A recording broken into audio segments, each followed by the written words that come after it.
ವೀಕ್ಷಕರೇ, ಈಗ ನಾನು ದೊಡ್ಡಕುರುಗೋಡು ಪಂಚಾಯತಿಗೆ ಬಂದಿದ್ದೀನಿ. ಸೊ ಈ ಒಂದು ವ್ಯಾಪ್ತಿಯಲ್ಲಿ ಏನೆಲ್ಲ ಅಭಿವೃದ್ಧಿ ಕಾರ್ಯಗಳು ನಡೀತಾ ಇದೆ ಅನ್ನೋ ಒಂದು ಇಂಚಿಂಚು ಮಾಹಿತಿನ ಕೊಡುವಂಥ ಪ್ರಯತ್ನದಲ್ಲಿ ಈಗ ನಾನಿದ್ದೇನೆ. ಸದ್ಯ ನಾನು ದೊಡ್ಡಕುರುಗೋಡು ಒಂದು ಗ್ರಾಮದಲ್ಲಿ ಬಂದಿದ್ದೇನೆ. ಸೊ ಇಲ್ಲಿ KH ಪುಟ್ಟಸ್ವಾಮಿ ಗೌಡರ ಒಂದು ಅಭಿವೃದ್ಧಿ ಕುರಿತಾದ ಒಂದು ಮಾಹಿತಿನ ನಿಮಗೆ ತಿಳಿಸುವಂಥ ಪ್ರಯತ್ನ ಮಾಡ್ತೀನಿ. ಸರ್ ನಮಸ್ಕಾರ. ಸರ್, ಮೊದಲನೇದಾಗಿ ದೊಡ್ಡಕುರುಗೋಡು ಪಂಚಾಯತಿ ವ್ಯಾಪ್ತಿಯಲ್ಲಿ ಮಾನ್ಯ ಶಾಸಕರಾದ KH ಪುಟ್ಟಸ್ವಾಮಿ ಗೌಡರು ಏನೆಲ್ಲ ಅಭಿವೃದ್ಧಿ ಮಾಡಿದ್ದಾರೆ ನೀವು ಕಂಡಂಗೆ ಹೆಂಗೆ ಸರ್? ಸರ್, ಈಗ ನಮಗೆ ಸುಮಾರು ಒಂದು 20 ವರ್ಷಗಳಿಂದ ನಮ್ಮ ಕೆರೆಕಟ್ಟೆ ಪಕ್ಕದಲ್ಲಿ ಅಲ್ಲೆಲ್ಲ ಆಕ್ಸಿಡೆಂಟ್ಸು ಅದು ಇದು ಆಗ್ತಿತ್ತು. ತುಂಬ ಗಿಡ ಮರಗಳೆಲ್ಲ ರೋಡಿಗೆ ಬಂದುಬಿಟ್ಟಿತ್ತು. ಆದರೆ ನಾವು ಎಷ್ಟು ರಿಕ್ವೆಸ್ಟ್ ಮಾಡಿದ್ರೂ ಅದನ್ನ ತೆರವುಗೊಳಿಸಿರಲಿಲ್ಲ. ಈಗ ಪುಟ್ಟಸ್ವಾಮಿ ಗೌಡರು ಬಂದ ಮೇಲೆ ಆ ಒಂದು ಕೆರೆಕಟ್ಟೆ ಪುನರ್ನಿರ್ಮಾಣ ಮತ್ತು ಅದು ಕೋಡಿ ಸ್ವಲ್ಪ ಸೋರಿಕೆ ಇತ್ತು, ಆ ಕೋಡಿನೂ ಭದ್ರಪಡಿಸಿದ್ದಾರೆ. ಅದರಿಂದ ನಮ್ಮ ರೈತರಿಗೂ ತುಂಬ ಅನುಕೂಲ ಆಗುತ್ತೆ. ಅದೇ ರೀತಿ ನಮ್ಮೂರಲ್ಲಿ ಸ್ಕೂಲು ಸುಮಾರು ಒಂದು 2-3 ವರ್ಷದಿಂದ ಅದು ಕಾಂಟ್ರಾಕ್ಟ್ ಆಗಿತ್ತು, ಬಟ್ಟು ನೆನಗುದಿಗೆ ಬಿದ್ದಿತ್ತು. ಅಂತಹ ಒಂದು ಸ್ಕೂಲು ಹಿಂಗೆ ರೆಡಿ ಮಾಡಿಕೊಡ್ಬೇಕು ಸರ್ ಅಂತ ಕೇಳಿದ್ದಕ್ಕೆ ಅವರು ಒಂದು ಸ್ಕೂಲ್ ರೆಡಿ ಮಾಡಿಕೊಟ್ರು. ಮತ್ತು ಏನು ನಮಗೆ ಬೇಸಿಕ್ ನೆಸಿಟೀಸ್ ಏನು ಮಕ್ಕಳಿಗೆ ಒಂದು ಶಿಶುವಾರ ಅದನ್ನು ರೆಡಿ ಮಾಡಿಕೊಟ್ಟಿದ್ದಾರೆ, ಬಿಲ್ಡಿಂಗ್ ರೆಡಿ ಮಾಡಿಕೊಟ್ಟಿದ್ದಾರೆ ಸರ್. ಮತ್ತು ಎಲ್ಲ ಧಾರ್ಮಿಕ ಕಾರ್ಯಗಳಿಗೂ ಎಲ್ಲ ಸಹಾಯ ಮಾಡ್ತಾರೆ. ಮತ್ತು ಮದುವೆ ಬೇರೆ ಏನೇ ಇಂಥ ಪ್ರೋಗ್ರಾಮ್ ಇದೆ ಅಂತ ಹೋದರೆ ಅವರೆಲ್ಲ ಕ್ಲೀನಾಗಿ ಎಲ್ಲ ರೆಡಿ ಮಾಡಿಕೊಡ್ತಾರೆ. ಮತ್ತು ಈಗ ಏನು ರೋಡ್ಸ್ ಏನಿದೆ, ಈಗ ನಮ್ಮೂರಲ್ಲಿ ರೋಡ್ಸ್ ಸರಿ ಇಲ್ಲಣ್ಣ ಅಂತೇಳಿ ನಾವು ಅವ್ರಿಗೆ ಒಂದು ಮನವಿ ಸಲ್ಲಿಸಿದ್ದೀವಿ. ಬಟ್ ಅವರು ಎಲ್ಲ ಮಾಡಿಕೊಡ್ತೀವಿ, ಹಂತವಾಗಿ ಮಾಡಿಕೊಡ್ತೀವಿ ಅಂತ ಹೇಳಿದ್ದಾರೆ. ನಾವು 25-30 ವರ್ಷಗಳಿಂದ ಏನು ನಮ್ಮೂರಲ್ಲಿ ಕುಂದುಕೊರತೆಗಳಿತ್ತು, ಈಗ ಹಂತವಾಗಿ ಒಂದು 30-40% ಅವರು ವಿತಿನ್ 2-3 ಇಯರ್ಸಲ್ಲೇ ಅವರು ಮಾಡಿಕೊಟ್ಟಿದ್ದಾರೆ ಸರ್. ಅವರು ಈಗ MLA ಅವರು 3 ವರ್ಷ ಆಗಿದೆ ಅಧಿಕಾರ ತಗೊಂಡು.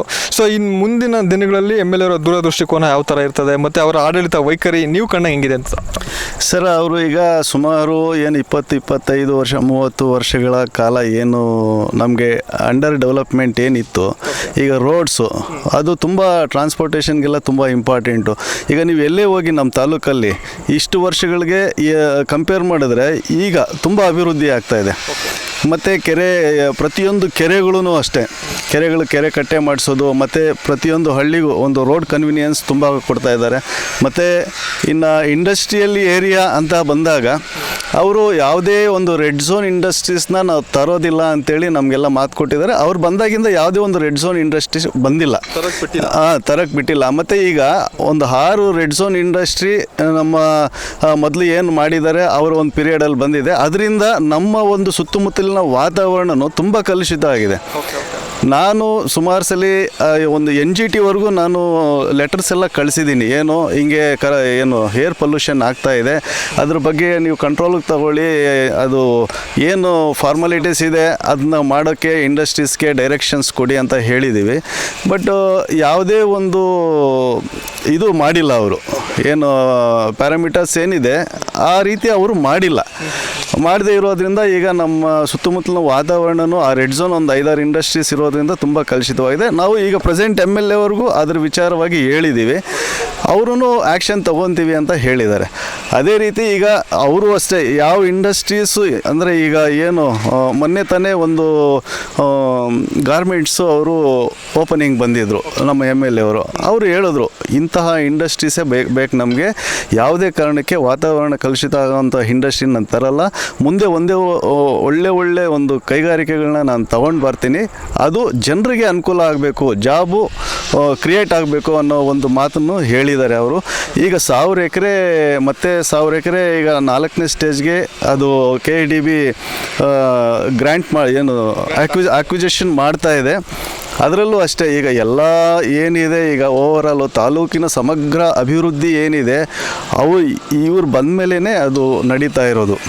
ಈ ಒಂದು ಪ್ರತಿಯೊಂದು ಕಾರ್ಯನೂ ಅವ್ರು ಏನನ್ನ ಒಂದು ಮಾಡಬೇಕು ಅಂತ ಕೆಲಸ ಮಾಡಬೇಕು ಅಂತ ಒಂದು ಸರಿ ಎಲ್ಲಾದರೂ ಮಾತು ಕೊಟ್ಟರೆ ಅದನ್ನು ಶತಾಯಗತಾಯ ಅವ್ರು ಬಿಡೋದಿಲ್ಲ. ಅವರು ಈಗ ಸುಮಾರು ಈಗ ಪಶು ಸಂಗೋಪನೆ ಇಲಾಖೆಯಿಂದ ಸುಮಾರು ಗ್ರ್ಯಾಂಟ್ಸ್ ತಂದು ಆ ಕೆಲಸ ಮಾಡಿದ್ದಾರೆ. ಹಾಸ್ಪಿಟಲ್ಸು ಡೆವಲಪ್ಮೆಂಟ್ಸ್ ಮಾಡ್ತಾಯಿದ್ದಾರೆ. ಮತ್ತು ಈಗ ನಗರಾಭಿವೃದ್ಧಿ ನೀವು ನೋಡ್ಬೋದು, ನಗರಾಭಿವೃದ್ಧಿ ಅಂದರೆ ಅಲ್ಲಿ ಏನು CC ರೋಡ್ಸು ಮತ್ತು ಬೇರೆ ಏನು ಇನ್ನಿತರೆ ಕಾರ್ಯಕ್ರಮಗಳಿದ್ದಾವೆ ಅಚ್ಚುಕಟ್ಟಾಗಿ ಒಳ್ಳೆ ಕ್ವಾಲಿಟಿ ವರ್ಕ್ ಮಾಡ್ತಾ ಇದ್ದಾರೆ. ಈಗ ಬ್ರಿಡ್ಜಸ್ಸು ಪ್ರತಿಯೊಂದು ಈ ರೀತಿ ಮಾಡೋಂಥ MLA ಏನು ಕೆಲಸ ಮಾಡೋಂಥ MLA ನಮಗೆ ಸಿಗೋದಿಲ್ಲ. ಯಾಕೆಂದರೆ ನಾವು ಸುಮಾರು ಅಧಿಕಾರದಲ್ಲಿ ಈಗ ಮೊದಲಿಂದ ಏನಿದ್ರು ಅವರು ಸ್ವಲ್ಪ ಮಾಡಿದ್ದಾರೆ.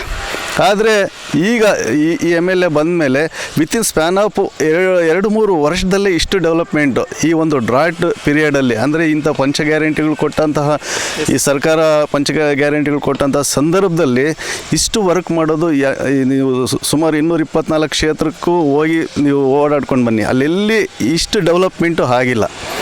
ಈಗ ಪುಟ್ಟಸ್ವಾಮಿಗೌಡರೇ ಬಿಟ್ಟು ಬೇರೆ ಯಾರು ಎಮ್ ಎಲ್ ಎ ಆಗಿದ್ರು ಅಷ್ಟು ಡೆವಲಪ್ಮೆಂಟ್ ಮಾಡೋಕ್ಕೆ ಆಗ್ತಾ ಇರಲಿಲ್ಲ.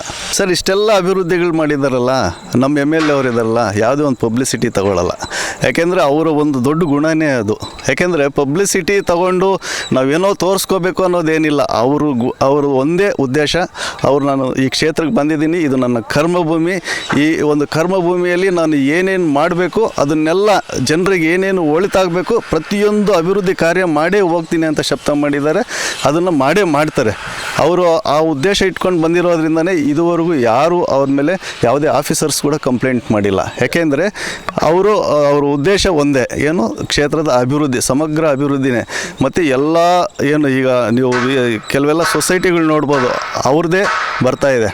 ಎಷ್ಟೇ ಕುತಂತ್ರ ರಾಜಕಾರಣಗಳು ಮಾಡಿದ್ರೂ ಸಹ ಪುಟ್ಟಸ್ವಾಮಿಗೌಡರು ಅವರು ಏನು ಕ್ಷೇತ್ರದ ಅಭಿವೃದ್ಧಿನ ನೋಡೇ ಎಲ್ಲ ಸ್ಥಳೀಯ ಚುನಾವಣೆಗಳಲ್ಲೂ ಸಹ ಅವರಿಗೆ ಒಂದು ಎಲ್ಲ ಕಡೆಯೂ ಜಯ ಸಿಗ್ತಾ ಇರೋದು.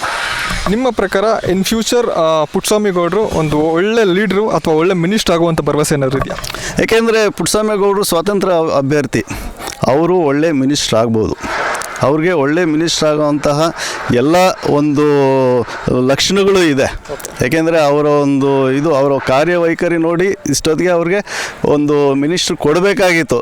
ಏನಂದರೆ ಕಾಂಗ್ರೆಸ್ಸಲ್ಲಿ ತುಂಬ ಸೀಟ್ಸ್ ಇದೆ, ಅದರಿಂದ ಅವ್ರ ಸೀಟ್ ಏನು ನಮ್ಗೆ ಮಿನಿಸ್ಟ್ರ್ ಇದು ಕೊಡದೇ ಇದ್ದರೂ ಸಹ ಅವರು ಸಮಗ್ರ ಅಭಿವೃದ್ಧಿಗೆ ಏನು ಪೂರಕವಾದಂತಹ ಒಂದು ಅನುದಾನಗಳಿದ್ದಾವೆ ಅದನ್ನ ಕೊಡ್ತಾ ಇದೆ ಗೌರ್ಮೆಂಟ್. ಅದಕ್ಕೆ ನಾವು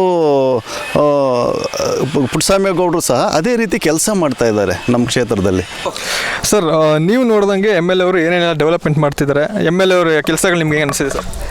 ನಮಗೆ ಫಸ್ಟು ರೈತರಿಗೆ ಅನುಕೂಲ ಅಂತಂದರೆ ಫಸ್ಟು ಮಾಡಿದ್ದಂದರೆ ಕೆರೆಗಳಿಗೆ ನೀರು ಬಿಡೋದು. ಅದು ಪೈಪ್ಲೈನ್ ಮೂಲಕ ಕೆರೆಗಳಿಗೆ ಎಲ್ಲೊತ್ತು ಗಂಗಸಂದ್ರದಿಂದ ಘಟಕನಾಪುರದಿಂದ ಚಿಕ್ಕರಗೋಡು ನಮ್ಮ ದೊಡ್ಕೂರು ರೋಡ್ಗೆ ಬಯಲುಸೀಮೆ ಅಂತಂದರೆ ನಮ್ಮದು 500 ಅಡಿ 600 ಅಡಿ ನೀರು ಕೊಯ್ದ್ರೂ ನಮಗೆ ನೀರು ಇಲ್ಲ, ತುಂಬ ಪ್ರಾಬ್ಲಮ್ಮು. ಎರಡನೇದು ರಾತ್ರಿ ಹೊತ್ತು 3 ಅವರ್ ಕರೆಂಟ್ ಕೊಡೋದು. ಒಬ್ಬ ರೈತರು ಮನೆಯಲ್ಲಿ ಹೆಣ್ಮಕ್ಳು ಇರ್ತಾರೆ, ಒಬ್ಬೊಬ್ರಿಗೆ ಗಂಡಸರು ಇರೋದಿಲ್ಲ, ಅವೆಲ್ಲನೂ ಹಗಲಲ್ಲಿ 7 ಅವರೂ ಕಂಟಿನ್ಯೂಸ್ಸಾಗೆ ಫಸ್ಟ್ ಕೊಟ್ಟಿದ್ದು ನಮ್ಮ ಎಮ್ ಎಲ್ ಎ ಸಾಹೇಬರು ಪುಟ್ಟಸ್ವಾಮಿಗೌಡರು. ರೈತ ಚೆನ್ನಾಗಿರ್ಬೇಕಂದ್ರೆ ಸಾಹೇಬ್ರ ಮೈನ್ ಕಾರಣ. ಒಳ್ಳೆಯ ಇಂಡಸ್ಟ್ರಿಯಲ್ ಏರಿಯಾ, ಒಳ್ಳೊಳ್ಳೆ ಕಂಪ್ನಿಗಳು ನಮಗೆ ಪೊಲ್ಯೂಷನ್ ಆಗದಿರೆ ತಂದು ಕುಂಡ್ರಿಸ್ತಿದ್ದಾರೆ. ಅವರು ಇವರು ಅಂದರೆ ಎಲ್ಲರಿಗೂ ಭೇದ ಭಾವ ಇಲ್ದರೆ ಪ್ರತಿಯೊಬ್ಬರನ್ನೂ ಮಾತಾಡಿಸ್ತಾರೆ. ಅವರು ಅದಿಷ್ಟು ಪುಣ್ಯಾತ್ಮರು. ಅವ್ರ ರೀತಿ ಯಾವುದೇ ಕಾರಣಕ್ಕೇನು ಗೊತ್ತೇನೋ ನಾನಿದ್ದೀನಿ ಅಂತ ಹೇಳ್ಕೊಳಕ್ಕೆ ಹೋಗೋದಿಲ್ಲ, ಎಲ್ಲರೂ ಒಂದೇ. ಆ ಥರ ತುಂಬ ನಮಗೆ ತುಂಬ ಇಷ್ಟ. ಅಂದರೆ ಈಗ ಸೋಲಾರ್ ವಿಚಾರವಾಗಿ ನೀವು ಮಾತಾಡ್ತಾ ಇದ್ರಿ, ಸೋಲಾರಿಂದ ನಿಮಗೇನು ಸ್ಪೆಷಲಾಗಿ ಅನುಕೂಲ ಆಗಿದೆ ಅಂತ? ಮೈನು 25 ವರ್ಷಗಳಿಂದನೂ ಏನು ಮಾಡ್ತಿದ್ದವರು ಖಾಲಿ 3 ವರ್ಷದಲ್ಲೇ ಮಾಡಿರ್ಬೇಕಂತಂದರೆ ಇನ್ನೂ ಒಂದು 10-15 ಇನ್ನೂ ಒಂದು 20 ವರ್ಷ ಇವ್ರಿಗೇನಾದರೂ ರೈತರು ಗೋರಿಬಿದ್ದೂರು ಜನಗಳೆಲ್ಲ ಆಯ್ಕೆ ಮಾಡಿ ಕಳಿಸಿದ್ರೆ ಇನ್ನು ರೈತರಿಗೆ ಫಸ್ಟು ರೈತರನ್ನ ಆಲೋಚನೆ ಮಾಡಬೇಕು, ಬೇರೆ ಯಾರೂ ಅಲ್ಲಲ್ಲ. ರೈತ ಚೆನ್ನಾಗವನಂದರೆ ದೇಶನೇ ಚೆನ್ನಾಗಿರ್ತಾನೆ. 7 ಅವರು ಕರೆಂಟು ಕೊಡ್ತಾಯಿದ್ದಾನೆ. ನಾವು ಒಂದು ರಾಗಿ ಪೈರಾಗ್ಬೋದು, ಒಂದು ಜೋಳ ಇಡ್ಬೋದು, ಒಂದು ಮೆಣಸಿನ್ಕಾಯಿ ನೀರಿಗೆ ಕಟ್ಬೋದು. 3 ಅವರ್ ಕಟ್ಟೋದು ಜಂಪ್ ಹೋಯ್ತು, ಲೋಡ್ ಶೆಡ್ಡಿಂಗು ಅದು ಇದು ಇಂಡಸ್ಟ್ರಿಯಲ್ ಏರಿಯಾ ಆಗಿದೆ. ಒಂದು ಇಂಡಸ್ಟ್ರಿಯಲ್ ಫ್ಯಾಕ್ಟ್ರಿ ಆದ್ರೂ ನಮಗೇನು ಪ್ರಾಬ್ಲಮ್ಮು, ಕರೆಂಟ್ದೇನು ಪ್ರಾಬ್ಲಮ್ ಇಲ್ಲ. ರೈತರಿಗೆ ಮೈನು ಚೆನ್ನಾಗಿ ಇದೆ, ಹೆಲ್ಪ್ ಮಾಡ್ತಾಯಿದ್ದಾರೆ. ಅವಶ್ಯಕರೇ ಈಗ ನಾನು ಪ್ರೆಸೆಂಟ್ ದೊಡ್ಕೂರುಗೋಡು ಕೆರೆ ಹತ್ರ ಬಂದಿದ್ದೀನಿ. ಸೊ ಮುಖ್ಯವಾಗಿ ಈ ಕೆರೆ ಅಭಿವೃದ್ಧಿ ಯಾವ ಥರ ಆಗಿದೆ, ಎಮ್ ಎಲ್ ಎ ಅವರು ಈ ಒಂದು ಕೆರೆಗೆ ಏನು ಸ್ಪೆಷಲ್ಲಾಗಿ ಒಂದು ಕೇರ್ ತೊಗೊಂಡು ಈ ಒಂದು ಕೆರೆನ ಅಭಿವೃದ್ಧಿ ಮಾಡಿದ್ದಾರೆ ಅನ್ನೋ ವಿಚಾರವಾಗಿ ಇಲ್ಲಿನ ಸ್ಥಳೀಯ ಒಂದು ಗ್ರಾಮ ನಿವಾಸಿಗಳು ಈ ಒಂದು ವಿಚಾರವಾಗಿ ಹಂಚ್ಕೊಳ್ಳೋಕ್ಕೆ ನಮ್ಮ ಜೊತೆಗಿದ್ದಾರೆ. ಸೊ ಮೊದಲನೇದಾಗಿ ಈ ಒಂದು ಕೆರೆ ಎಷ್ಟು ಇದು ಪ್ರಾಬ್ಲಮ್ ಅಲ್ಲಿತ್ತು ಮತ್ತು ಏನೆಲ್ಲ ಡೆವಲಪ್ಮೆಂಟ್ ಮಾಡಿದ್ದಾರೆ ಎಮ್ ಎಲ್ ಎ ಅವರು? ಸರ್, ಇದು ಮೊದಲು ಏನೂ ಇರಲಿಲ್ಲ, ಕೋಡಿ ಏನೂ ಇರಲಿಲ್ಲ, ನೀರೆಲ್ಲ ಹೊರಗಡೆ ಎಲ್ಲ ವೇಸ್ಟು ಆ ಮನೆಗಳಿಗೆಲ್ಲ ಹೋಗ್ತಾ ಇತ್ತು. ಮತ್ತು ಇದೆಲ್ಲ ಕೆರೆ ಆಕ್ಸಿಡೆಂಟ್ ಆಗ್ತಾ ಇತ್ತು, ಅದೆಲ್ಲ ಅಭಿವೃದ್ಧಿ ಮಾಡಿದ್ದಾರೆ ಸರ್. ಮತ್ತು ನೀರೆಲ್ಲ ಇಲ್ಲಿ ಕೋಡಿ ಎಲ್ಲ ಇದು 2 ಸರಿ ಹೊರಟೋಗಿತ್ತು, ಇದೆಲ್ಲ ರೆಡಿ ಮಾಡಿದ್ದಾರೆ. ಮತ್ತು ಆ ಕಡೆ ಎಲ್ಲ ವಾಲ್ ಮಾಡಿದ್ದಾರೆ. ಸುಮಾರಾಗಿ ಅದು ನೀರೆಲ್ಲ ಕ್ಲೀನಾಗಿ ಹೊರಗಡೆ ನದಿಗೆ ಹೋಗ್ಬಿಟ್ಟು ಥರ ಮಾಡಿದ್ದಾರೆ ಸರ್. ಸರ್, ನೀವು ಕಂಡಂಗೆ ಎಮ್ ಎಲ್ ಎ ಅವರು ಯಾವ ರೀತಿ ಒಂದು ಡೆವಲಪ್ಮೆಂಟ್ ಮಾಡಿದ್ದಾರೆ ಅಂತ? ಸರ್, ನಮ್ಮ ತಾಲೂಕಲ್ಲಿ ನಗರಗೆರೆ ಆಗ್ಬೋದು, ಹೊಸೂರು ಹೋಬಳಿ ಎಲ್ಲ ಹೋಬಳಿಲ್ಲ ಚೆನ್ನಾಗಿ ಅಭಿವೃದ್ಧಿ ಮಾಡ್ತಾ ಇದ್ದಾರೆ. ಸುಮ್ಮನೆ ಶಾಸಕರನ್ನ ಇದು ಮಾಡ್ತಾರೆ, ದುರುಪಯೋಗ ಮಾಡ್ಕೊತಾರೆ ಜನಗಳಷ್ಟೇ. ಎಲ್ಲ ಅಭಿವೃದ್ಧಿ ಮಾಡ್ತಾ ಇದ್ದಾರೆ. ಇವಾಗ ಯಾವುದೇ ಸ್ಥಳೀಯ ಸಂಸ್ಥೆಗಳು ಚುನಾವಣೆ ಬರಲಿ, ಶಾಸಕರನ್ನ ಅವ್ರು ಸುಮ್ಮನೆ ಅವರು ಎಲ್ಲ ಒಂದಾಗ್ತಾರೆ, ಶಾಸಕರನ್ನ ದೂರ ಮಾಡೋಕ್ಕೆ ನೋಡ್ತಾ ಇದ್ದಾರೆ. ಆದರೂ ಶಾಸಕರು ಮಾತ್ರ ಇನ್ನೆಷ್ಟು ವರ್ಷ ಹೋದರೂ ಈ ಶಾಸಕರನ್ನ ಯಾರೂ ಏನೂ ಮಾಡೋಕ್ಕಾಗಲ್ಲ. ಅವ್ರು ಮಾಡ್ತಾ ಇದ್ದಾರೆ ಕೆಲಸ. ಎಲ್ಲೇ ಯಾವ ಊರಲ್ಲ ನಾವು ಹೋಗಿ ಅವ್ರ ಕೆಲಸ ಮಾಡ್ತಾ ಇದ್ದಾರೆ ಸರ್. ಅಂದರೆ ನಿಮ್ಮ ಪ್ರಕಾರ ಶಾಸಕರು ಮುಂದಿನ ಟರ್ಮಲ್ಲೂ ಗೆಲ್ಲೋ ನಿರೀಕ್ಷೆ ಇದೆಯಾ ಅಂತ? ಸರ್ 100% ಗೆಲ್ತಾರೆ ಸರ್. ಹಾಂ, ಈಗ ಮೊನ್ನೆ ನಡೆದಿರೋ ಕುರುಡಿ ಮನೆ ಎಲೆಕ್ಷನ್ ನಡೀತು, ಮತ್ತು ಬೊಮ್ಮಶೆಟ್ಟಳ್ಳಿ ನಡೀತು, ಎಲ್ಲ ಒಂದಾದರು. ಶಾಸಕರು ಸಿಂಗಲ್ಲು, ಯಾರು ಸಿಂಗಲ್ಲಾಗೆ ಫೈಟ್ ಮಾಡಿದ್ದಾರೆ ಶಾಸಕರು. ಹಾಂ, ಸೊ ಅಷ್ಟಕ್ಕೋಸ್ಕರ ಈಗ 12 ಹೊಡೆದಿದ್ದಾರೆ ಸರ್ ಮೊನ್ನೆ. ಮತ್ತು ಈಗ ತಾನೇ ಎಲ್ಲ ಕ್ಯಾಸ್ಟ್, ಸುಮ್ಮನೆ ಕ್ಯಾಸ್ಟ್ ಬಗ್ಗೆ ಮಾತಾಡ್ತಾರೆ, ಶಾಸಕರು ಅದು ಮಾಡಿಲ್ಲ ಅಂತಾರೆ. ಅವ್ರು ನೋಡಿ ಪಾಪ ಯಾರೋ ಏನೂ ಇಲ್ಲ ಲೇಡಿನ ಇದು ಮಾಡ್ಕೊಂಡು ಬಂದರು ಶಾಸಕರು. ಮೊನ್ನೆ ಅವ್ರದ್ದೆಲ್ಲ ಕುತಂತ್ರಗಳು ಮಾಡ್ತಾ ಇರ್ತಾರೆ, ಅದು ಶಾಸಕ ಅವ್ರ ಕೆಲಸ ಅವ್ರು ಮಾಡ್ತಾ ಇದ್ದಾರೆ ಸರ್. ಏನಾಗ್ತಿತ್ತು ಪ್ರಾಬ್ಲಮ್ ಸರ್? ಇಲ್ಲಿ ಕೋಡಿ ಹರಿದು ಬಿಟ್ಟು ಮೊದಲು ಕೋಡಿ ಏನು ಇರಲಿಲ್ಲ, ಎಲ್ಲ ಸಿಮ್ಜಾಲ ಗಿಡಗಳಿದ್ವು, ಬಂಡೆಗಳಿದ್ವು, ಎಲ್ಲ ನೀರಲ್ಲಿ ನಿಲ್ತಿರಲಿಲ್ಲ. ಇಲ್ಲೆಲ್ಲ ಮನೆಗಳು ಪಾಪ ಹಾಳಾಗ್ತಿದ್ವು, ಕೆರೆ ಕಟ್ಟಿ ಬೆಳೆ ಹಾಕಿದೆಲ್ಲ ನಾಶ ಆಗ್ತಿತ್ತು. ಅವ್ರಿಗೇನು ವ್ಯವಸ್ಥೆ ಇರಲಿಲ್ಲ.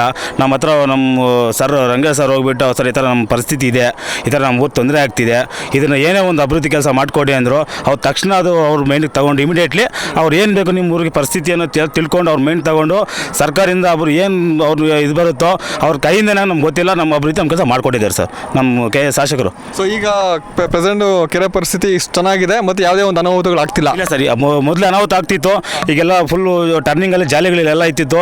ಈಗ ಇಲ್ಲಿ ನಿಂತ್ಕೊಂಡ್ರೆ ನಮ್ಮ ಊರಲ್ಲಿ ಗೇಟಲ್ಲಿ ಕಾಣಿಸೋ ಥರ ಮಾಡಿಕೊಟ್ಟಿದ್ದಾರೆ. ಆ ಬರೋ ಗಾಡಿನೇ ಆಗಿರ್ಬೋದು, ಈ ಕಡೆ ಹೋಗೋ ಗಾಡಿನೇ ಆಗಿರ್ಬೋದು, ಅಲ್ಲಿ ಲೈಟಿಂಗ್ಸ್ ಏನೇ ಆಗಿರಲಿ ಕರೆಕ್ಟಾಗಿ ಮತ್ತು ಗ್ರಿಲ್ಸ್ ಎಲ್ಲ ಹಾಕ್ಕೊಟ್ಟಿದ್ದಾರೆ. ಮುಂದೆ ತೊಂದರೆ ಆಗ್ಬೋದು ಏನೋ ಅಂತ. ಏನೋ ಒಂದು ನೀರು ನಿಲ್ಲಬೇಕು ಅಂದ್ರೂ ಇದನ್ನು ಮಾಡಿಕೊಟ್ಟಿದ್ದಾರೆ, ಕಡೆ ಮಾಡಿಕೊಟ್ಟಿದ್ದಾರೆ. ಆ ಥರ ಆ ಕಡೆ ಅಂತ ಎಲ್ಲ ಏನು ಬೇಕೋ ಅಭಿವೃದ್ಧಿ ಕೆಲಸ ನಮ್ಮ ಕೆರೆ ಕಟ್ಟೋದು ಮಾಡಿಕೊಟ್ಟಿದ್ದಾರೆ ಸರ್. ಈಗ ಎಲ್ಲ ಚೆನ್ನಾಗಿದೆ, ತೊಂದರೆ ಇಲ್ಲ ಕೆರೆ ಕಟ್ಟೋದು. ಅವರು ಅಭಿವೃದ್ಧಿ ಕೆಲಸ ಅಂತೂ ನಂಬರ್ 1 ಆಗಿದೆ ನಮ್ಮ ಕೆರೆ ಕಟ್ಟೋದು. ಏನು ಹೇಳ್ತೀರಾ ಫೈನಲಿ ನಿಮ್ಮ MLA ಅವ್ರ ಬಗ್ಗೆ? ಸರ್ ಅವರು ಮಾಡಿರೋ ಕೆಲಸ 25 ವರ್ಷ ಯಾರೂ ಮಾಡಿಲ್ಲ ಸರ್. ಜಿನಿಯನ್ ನಮ್ಮ MLA ಅವರು, ಈಗಿರೋ ಶಾಸಕರು, ಅವರು ಈಸ್ ಎ ಬ್ರ್ಯಾಂಡ್. ಅವ್ರ ಮುಂದೆ ಬರೋದು ಇಲ್ಲ. ಇದು ನಮ್ಮ ಶಾಸಕರಿಗೆ ನಾನು ಹೇಳ್ತಿದ್ದೀನಿ, ಬೇರೆ ನಾನು ಹೇಳ್ತಿಲ್ಲ. 25 ವರ್ಷ ಬೇಕಾ ಸರ್ ಈ ಅಭಿವೃದ್ಧಿ ಮಾಡೋಕ್ಕೆ? ಏನು ಸರ್ ಮಾಡ್ದು 25 ವರ್ಷ ಅವರು? ಇಲ್ಲಿರೋ ದೇವಸ್ಥಾನ ಸರ್, ಅಲ್ಲಬ್ ದೇವಸ್ಥಾನ ಇರೋದೆ, ಅದಕ್ಕೆ ಒಂದು ಇದು ಅಭಿವೃದ್ಧಿ ಕೆಲಸ ಮಾಡಿದ್ದಾರೆ ಅಂತ ಈ ಜನಗಳು ಯಾರೋ ತಿಳ್ಕೊಳ್ಳಿ. ಒಂದು 25 ವರ್ಷ ಬೇಕಾ ಸರ್ ಈ ಅಭಿವೃದ್ಧಿ ಮಾಡೋಕ್ಕೆ? ನಮಗೆ ಒಂದು ವರ್ಷ ಹೋಗಿ ನಮ್ಮ ರಂಗ ಸರ್ ಅವರು ಹೇಳಿದ್ದು ತಕ್ಷಣಕ್ಕೆ ಮೇನ್ ತೊಗೊಂಡು ಅವ್ರು ನಿಮ್ಗೆ ಏನು ಬೇಕೋ ನಿಮ್ಮ ಊರಿಗೆ ವ್ಯವಸ್ಥೆ ಏನಿದೆ ಬಂದ್ಬಿಟ್ಟು ಎಲ್ಲ ಮಾಡಿಕೊಟ್ಟು ಎಲ್ಲ ಇದನ್ನು ಗುದ್ಲಿ ಪೂಜೆ ಮಾಡಿ ಇಮಿಡಿಯೇಟ್ಲಿ ಸರ್ ಒಂದು 4-5 ತಿಂಗಳೆಲ್ಲ ಮಾಡಿಕೊಟ್ರು ಸರ್ ನಮಗಿದು. ಸ್ವಾರಸ್ಯ ನ್ಯೂಸ್, ಇದು ಜನರ ಪ್ರತಿಧ್ವನಿ.